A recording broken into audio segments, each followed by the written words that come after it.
نحمده ونصلي على رسوله الكريم اما بعد بسم اللہ الرحمن الرحیم۔ سیدنا ابی بن کعب رضی اللہ عنہ نے کہا کہ رسول اللہ صلی اللہ علیہ وسلم نے فجر کی نماز ادا کی، پھر ہماری طرف متوجہ ہوئے تو فرمایا فلاں شخص حاضر ہے۔ صحابہ رضی اللہ عنہم نے عرض کیا نہیں۔ پھر آپ صلی اللہ علیہ وسلم نے پوچھا فلاں آدمی حاضر ہے؟ عرض کیا نہیں۔ آپ نے کئی منافقین کے نام لے کر پوچھا جو نماز میں حاضر نہیں ہوئے تھے۔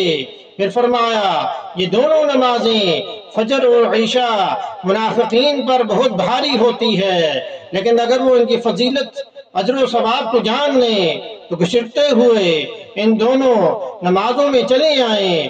سنن ابی داؤد میں حدیث نمبر 554 میں اس کو جو روایت کیا گیا ہے۔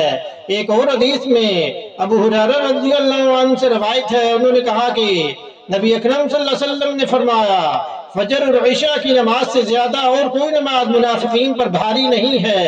اگر وہ جان لیں کہ ان دونوں میں کیا ثواب ہے تو ان کے لیے ضرور حاضر ہوں، اگرچہ انہیں گھٹنوں اور شریروں کے بل چل کر آنا پڑے۔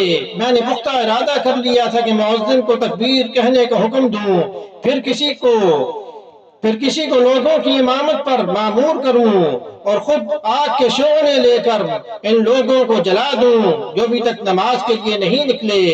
بخاری شریف میں حدیث نمبر 657 میں اس کو جو روایت کیا گیا ہے۔ تو اللہ پاک ہمیں پنجگانہ نماز پڑھنے کی توفیق عطا فرمائے، صبح کی نماز اور عشاء کی نماز بھی پڑھنے کی توفیق عطا فرمائے۔